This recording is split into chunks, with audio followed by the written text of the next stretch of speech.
Hello and welcome to the Feeling Good podcast. I am your host, Fabrice, and joining me here in the Murrieta studios is Dr. David Burns. Hi, David. Hi, Fabrice. Dr. David Burns has been a pioneer in the development of cognitive therapy, and he is the creator of the new team therapy.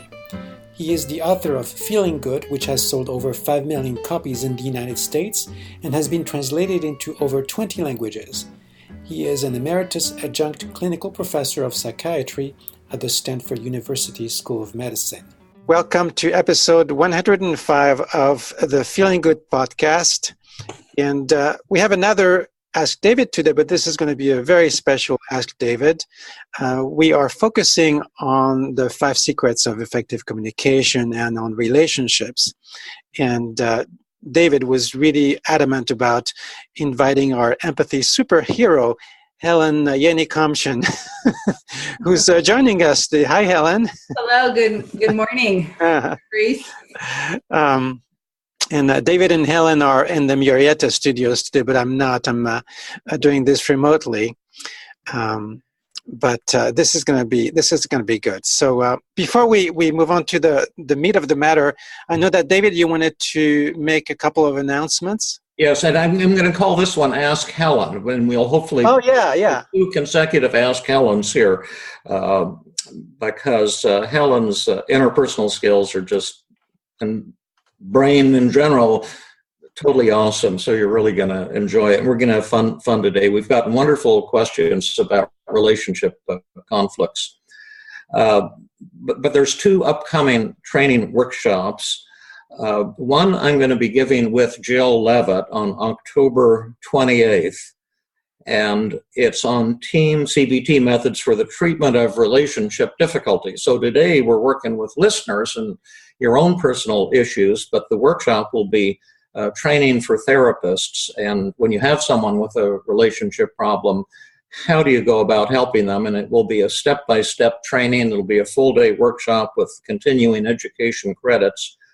And to register, you can call 650-353-6544. That's Sunday, October 28th, 2018, from 9 to 4 p.m. Pacific time. There's 6 continuing education credits, and it's going to be awesome. When I teach with Helen or when I teach with Jill, it's just like 1 + 1 = 3. So that's going to be a great day for you. And also, I have my workshop, Rapid Recovery from Trauma, coming up twice in the Los Angeles area in October. And this is a 2-day workshop, also with many continuing education credits. And in October 4 and 5, 2018, it'll be in Woodland Hills, California. And then again on November 1 and 2, 2018, in Pasadena, California. And the one in Pasadena will have live streaming, so you can join from anywhere in the world, or you can come to Pasadena in person.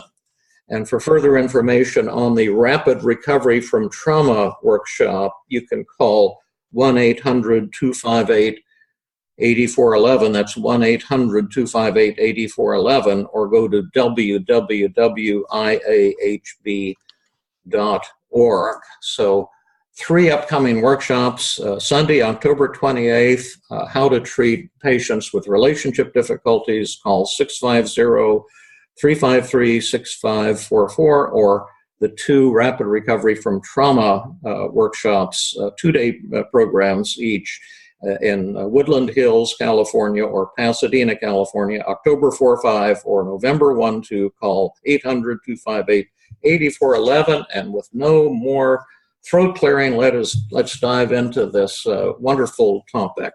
Well, before we do that, I think we can put in a little plug for Helen.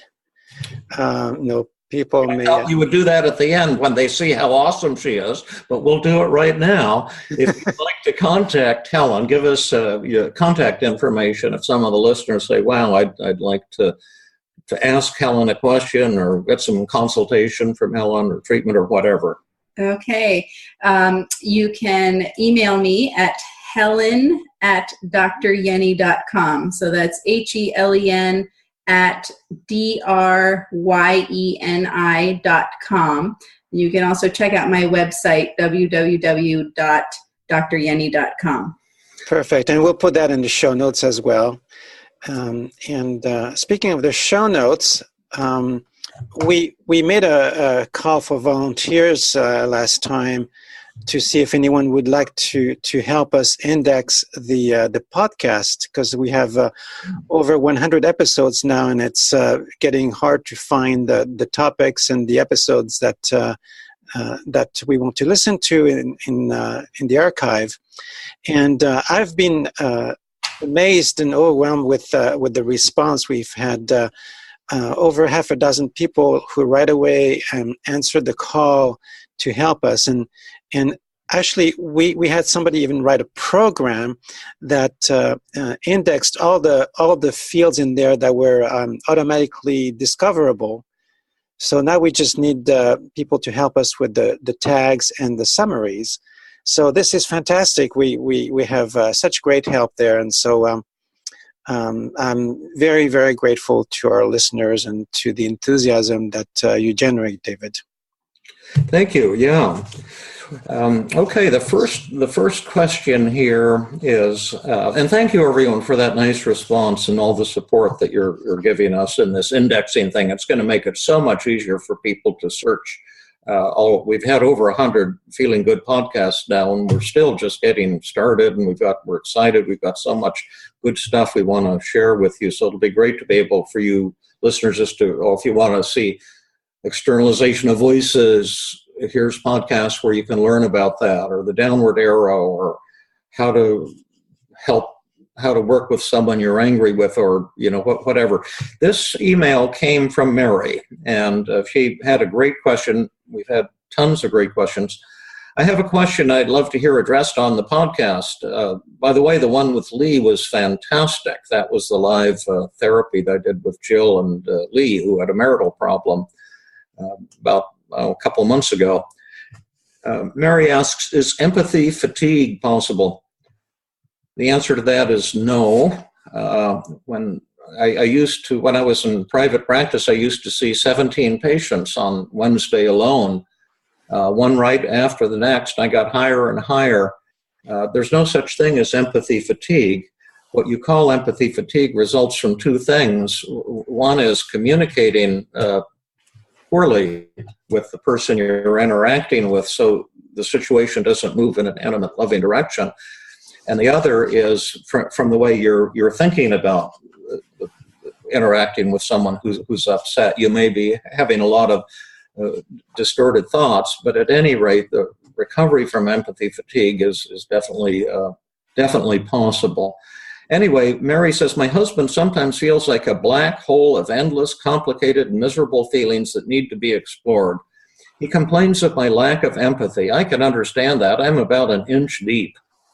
I'm working on improving my empathy. Your live sessions are very helpful, but being a naturally happy person, I find it exhausting to have to probe into his miseries all the time. Any tips? Well, I don't like to give tips on a general topic like that, because all of the learning is in the specific example and in the practice. So I wrote back to Mary and said, can you give me an example of what does your husband say and what do you say next? And the rest, all of you listeners who might want to write in for future Ask Helen or Ask David episodes on relationship conflicts, it will be amazingly superior if you say, here's what the other person said, and here's what I said next. Well, and I would say not just for relationships, but any question that our listeners send us, if they send a specific example, that will give us a better chance of answering that question. If we get a general question, we might just pass on it if we don't have a concrete example to talk about. Yeah. Okay. And by the way, I can say already this woman has a hidden should statement. Yeah, that's what I was thinking. First like he shouldn't be complaining, and he should listen to my logical explanations of things. At any rate, she wrote back, hi, David and Jill. Well, she was thinking this would be for our Sunday live video broadcast, but this will say, hi, David and Helen. Yes. I didn't expect an answer so quickly. I have notes, but they aren't exact. I'll pay close attention and get some notes for you.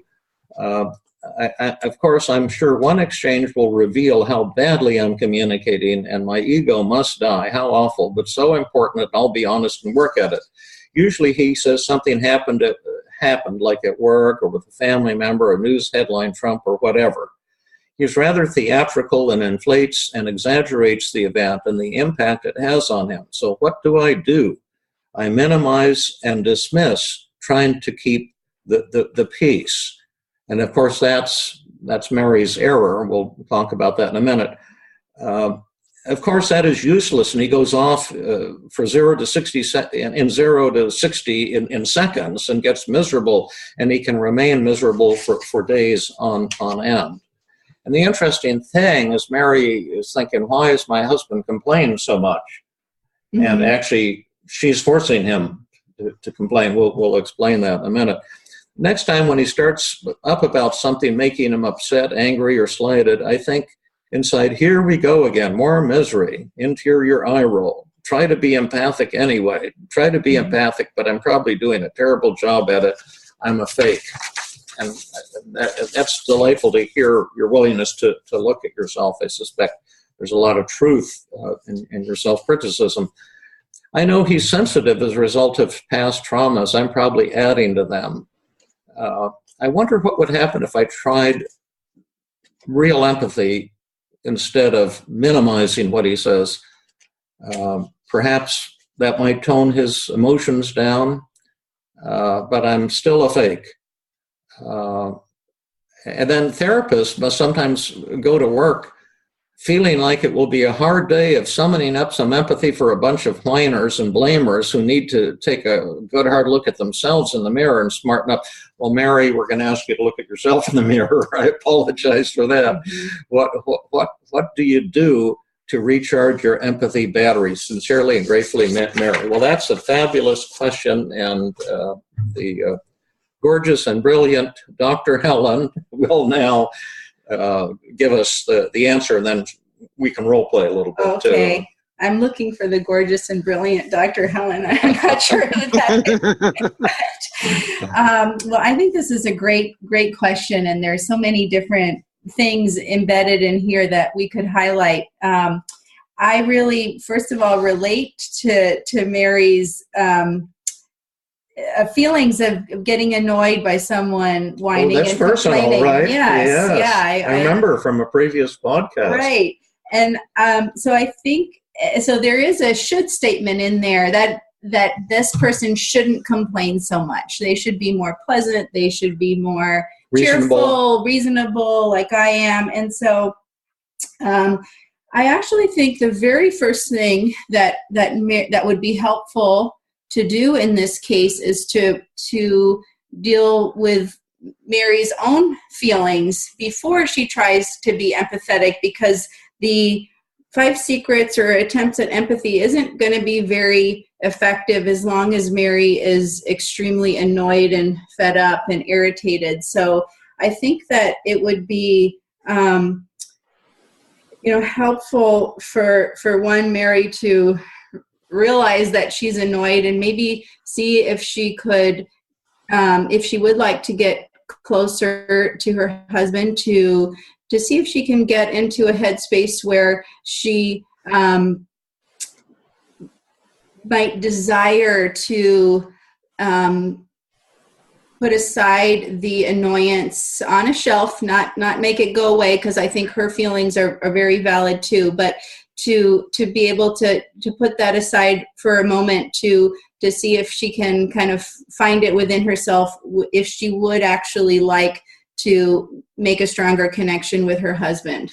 I love what you're saying. We can go into the communication part in a little bit, but you're talking about empathy and agenda setting, and we've seen this error often in sessions where the therapist tries to help someone without empathizing. Yes. And Mary has a lot of anger and resentment and annoyance, and she needs a therapist who will listen and support her. Yes. Support you, Mary, if you're listening.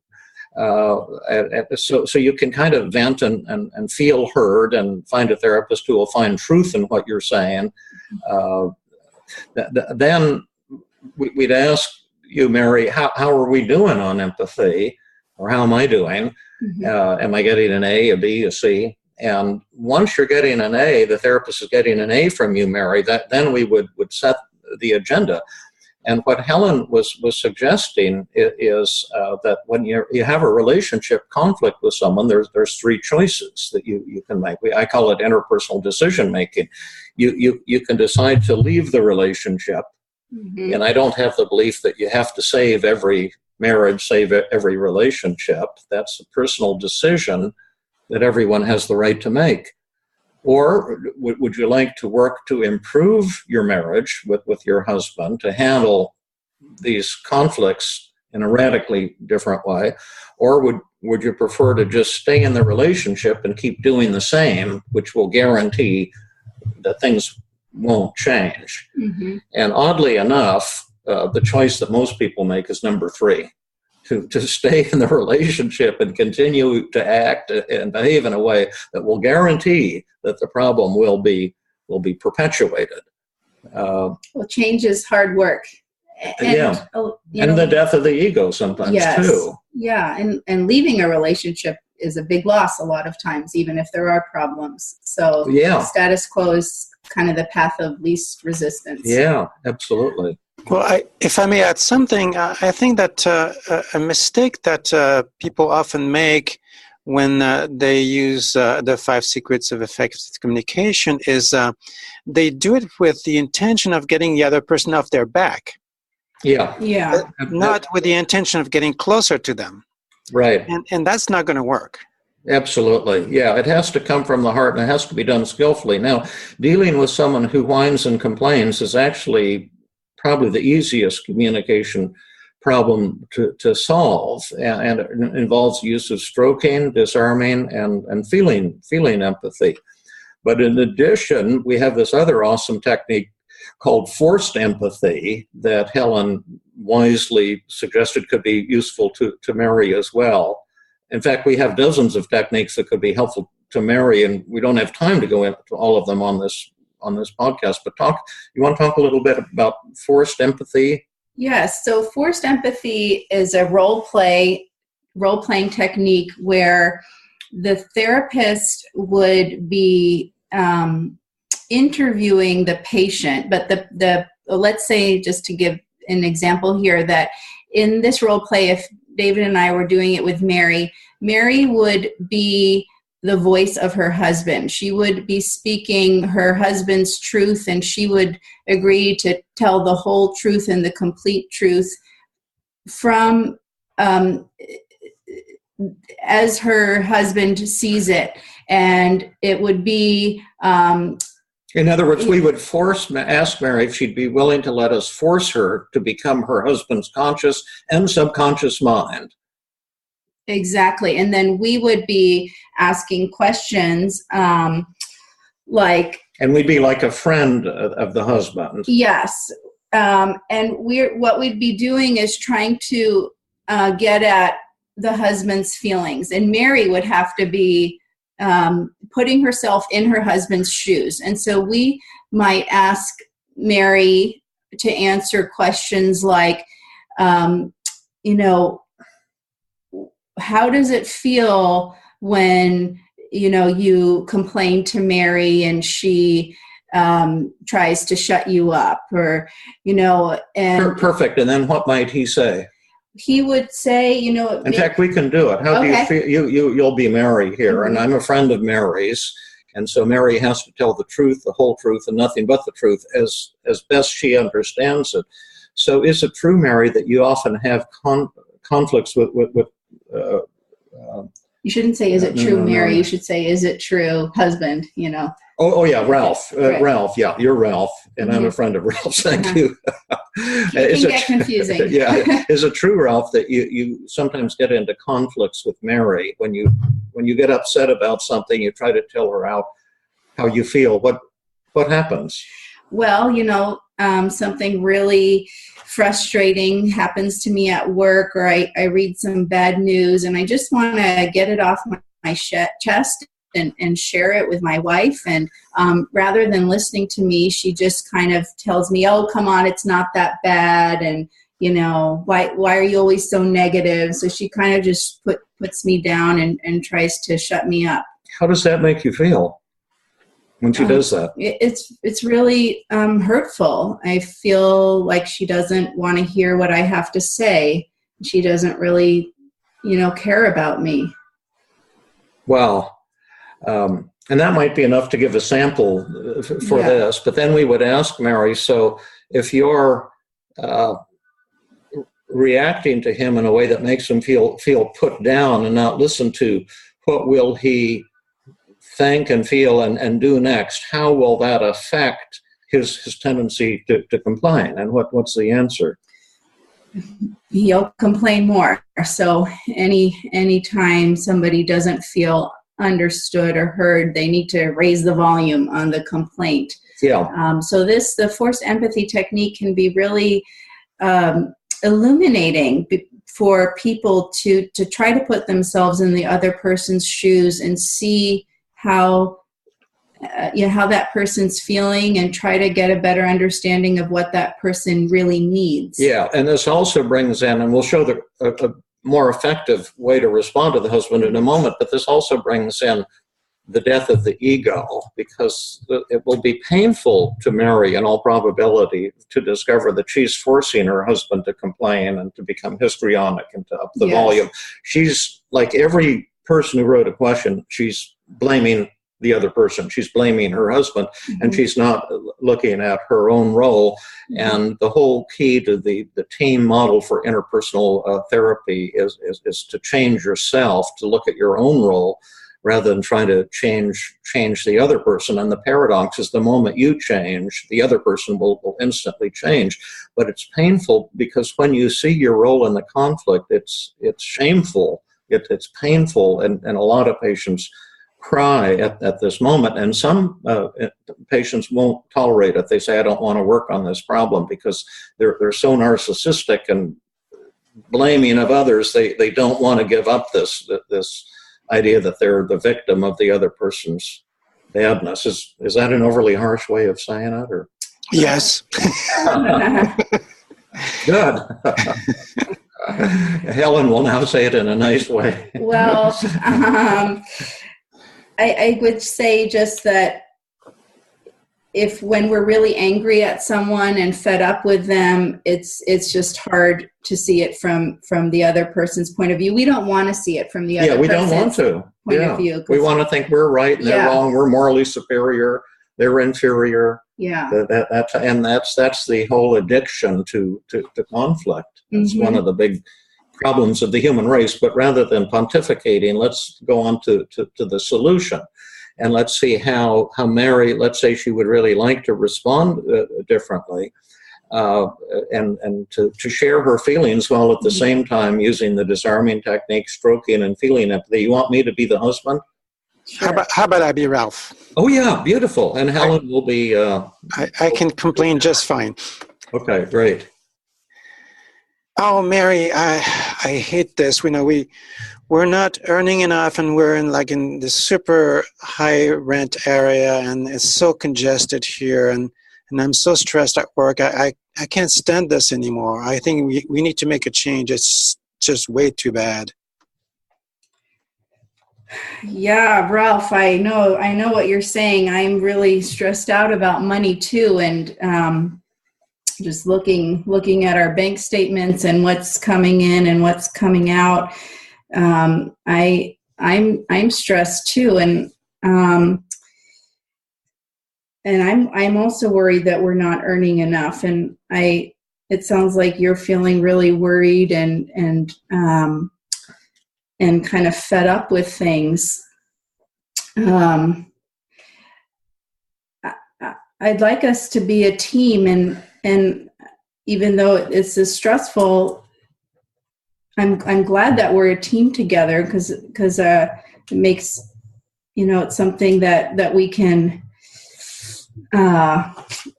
approach together. And although sometimes I get a little tired about worrying about things, I think what you're saying is really important. And let's talk about it. I want to know more what you're feeling, and tell me more about your stress, and let's share this problem together. Okay, great. Now, what grade do you give yourself? Gosh, I don't know. I'll say a B. What grade did you give it, Fabrice? It feels like a B also, and I think you can see that in the response that, as Ralph, I would give to this. What did you like? What did you dislike? What worked and what didn't work? And how could we improve it? Well, so, and I'm putting myself in Ralph's shoes, knowing what the history has probably been, which is that, Helen, you started by saying, I'm worried too. And my first reaction was, yeah, right. Oh, yeah, right. Because she's just seeing him as complaining. That might not even be a true statement. Right. Yeah, and also when you said I'd like us to be a team, it kind of sounded like problem solving. Maybe a little premature. You did it beautifully, but it was, right. Anything else, Fabrice? Well, I mean, I would like us to be a team. Actually, sounded positive. It's not necessarily problem solving. It's expressing that she wants to be in this together. She doesn't intend to be doing this against one against the other. But I think that having started with validating how I'm feeling would have shifted the whole content there, because it's like, oh my God, I'm being listened to. What that's new. Yes, exactly. And then instead of arguing to let's make it, or suggesting let's be a team, I'd say be a team. I might go in the direction more. I thought it was close, by the way, and would be much better. A B would be good enough for most people to. Yeah. Most people don't get to a B. It's more like a D. Yeah. I might. You want to try a different angle, or you want me to, Fabrice? You mean as a response? Yeah. Well, you go ahead. I think you have an idea there. Yeah. Well, whatever his name is, Ralph. Ralph. Decided on Ralph. Ralph. Yeah. You're saying that you're just really hating the situation we're in with barely enough money to make ends meet, and it's incredibly congested, and you're thinking we need to change, to move, or change something, and I can imagine how frustrated and overwhelmed and discouraged and maybe a bit angry you feel too. And I think what you're saying is absolutely right. I think we're struggling with money. I feel a lot of the same feelings, and every day it seems like there's more traffic here in the Bay Area. I'm feeling a little awkward right now, because I know sometimes in the past when you've told me things that are upsetting to you, I probably haven't done a very good job of listening and supporting you. And I'm trying to do a little bit better now, because I really love you, and I wonder if you can tell me how you're feeling right now, and how I'm doing, and what it's been like for you in the past when you've tried to share things that you're upset about. See, that's a great inquiry, because you brought in the difference in the approach in the past, saying, oh, I know I haven't been very supportive, very listening to you in the past, and that's a great element to add to this. Yeah. Now, what point are we making? Now, Helen, you're a master at communication and therapy, and yet it took a couple tries here. The first one was decent but not great, and then we corrected things. Is there a teaching point here for the listeners? I think there's a few. One is that it actually is really helpful to practice. Yeah. And it's very helpful to write it down, which is what you had advise in your books, and if you're doing therapy with a team therapist, you will be writing down exactly what the other person said, and then write down exactly what you said, and then write down your revised response. And that exercise of writing it is very helpful. And I, doing the role play, like, we hadn't done any writing ahead of time, and I kind of felt like a deer in the headlights, and it's very hard to come up with something that's both skillful and that sounds genuine and not formulaic. And so the practice is very important. Yeah, and I love everything you're saying, and in particular, the death of the ego is crucial to relating to somebody you're in conflict with, as well as learning, because you have to give yourself permission to maybe screw up a few times when you're trying to improve your response to the other person before you come up with something good.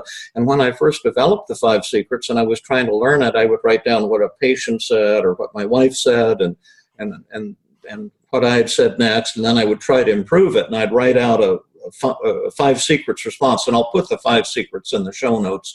For those of you who are listening, if you go to www.feelinggood.com to Feeling Good Podcast in the upper left-hand corner and click on that, then you can find the show notes for this and all of the other shows, and there's more valuable information. But I used to write down a 5 secrets response on paper, just like what you said, Helen. I think, oh, that's awesome. That's what I should have said. That's what I'll say next time. And then I'd look at it the next morning or a few hours later and say, no, that sucks too. Mm-hmm. And then I'd write another improvement. And often it would take me 3, 4, 5, 6 written efforts before I'd come up with something I would give an A to that I could actually then use in responding to my wife or the challenging patient or whatever it was. There was something else I wanted to say about the comment you just made is, and especially what Helen said, this deer in the headlight feeling. This happens to people. I've seen this in my clients. We do the work in the comfort of the therapy room when it's just the 2 of us in there, and they do a beautiful job of writing a 5 secret response, and they get an A+. And then they go home and they have another interaction with their spouse, and they flub it completely because they get triggered and they stop thinking and they get angry and they can't do it. So how do you overcome that? You can't just say to your spouse, oh, wait. Pause now. I need to go do some writing, and I'll be back to you in 15 minutes. And there's a great answer to that, and Helen will now reveal the answer. Well, I think that you get lots of chances if, let's say, you're dealing with a conflict with your significant other or family member. So you don't have to expect that you're going to give an A response, because you don't only have just one chance. So what I would say is that you can just try to pick even one technique in your response. And then as the conversation goes, you can think about, okay, I've done some disarming. Let me do some thought empathy or feeling empathy. So you don't need to, when we do these role plays, we try to get everything in the response, all 5 secrets. But when you're having a back and forth with a loved one, you don't have to get it all in all at once. So you have multiple chances, and you can sometimes, I think in these, David has recommended that you pick one technique to practice at a time. So you could do that, like think that, okay, this week I'm going to be practicing disarming or so on.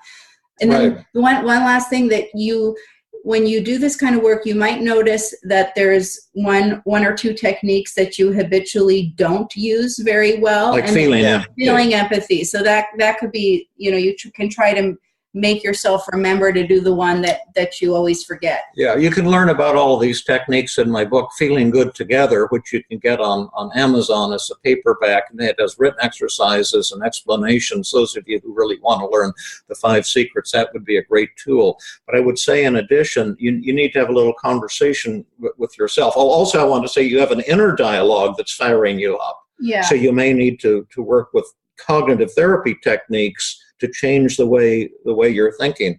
But I had an interpersonal conflict just recently that Fabrice was vividly aware of. Someone wrote to us and said that this REBT advocate video show was doing these, the person said, kind of ridiculous criticisms of team therapy, Tommy Bateman and Dr. Michael Edelstein.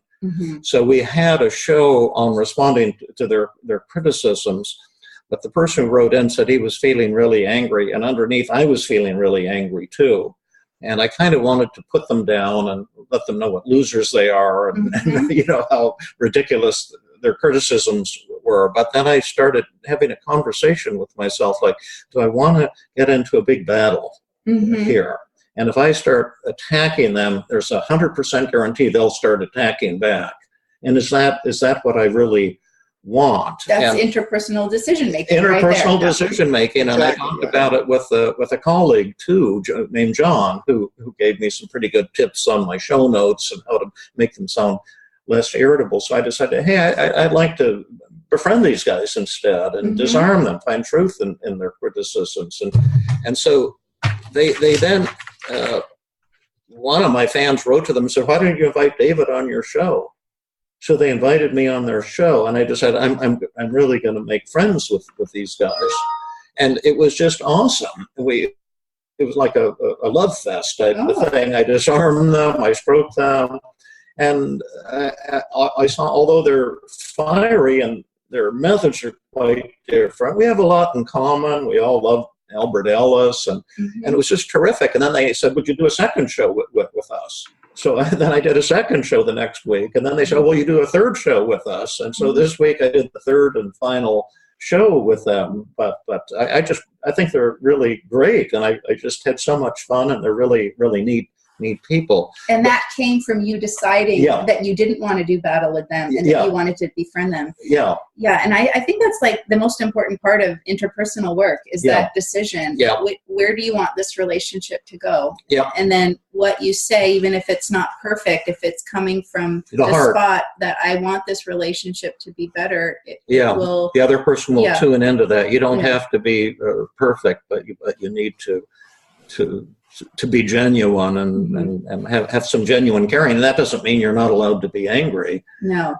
And I thought of one more thing to say when you're in that deer in the headlights kind of feeling, you can actually say that. Yeah. That I actually feel like a deer in the headlights right now. That's the I feel technique, actually. Yes. Yeah, and that what you're saying is really important. And I know that other times when we've had these discussions, we just end up in a big fight. And, I don't want that to happen right now. I'm not sure exactly what to say, but can we work through this together? Perfectly. So you can turn your anxiety into a plus, again, by being genuine, using an I feel statement. Couldn't agree more. Well, thank you so much.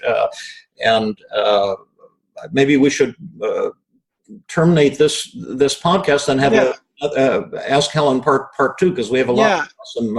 Absolutely. Let's do that. Let's do a part 2, because this is running a little bit long.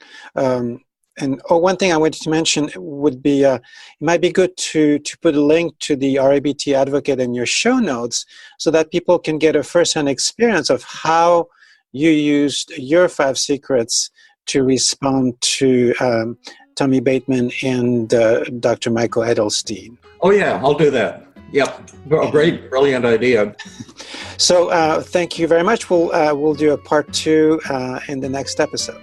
Thank you. Thank you, Fabrice, and thank you, wonderful Dr. Helen. This has been another episode of the Feeling Good podcast. For more information, visit Dr. Burns' website at feelinggood.com, where you will find the show notes for this podcast under the blog page, and where you can leave your comments and questions. The website has an abundance of resources for therapists as well as non-therapists, including books, workshops, a list of online training groups around the world, and much more. Theme music is Gypsy Jazz in Paris, 1935, composed and performed by Brett Van Donsel. I am your host, Fabrice Nye, and I invite you to join us next time for another episode of the Feeling Good podcast.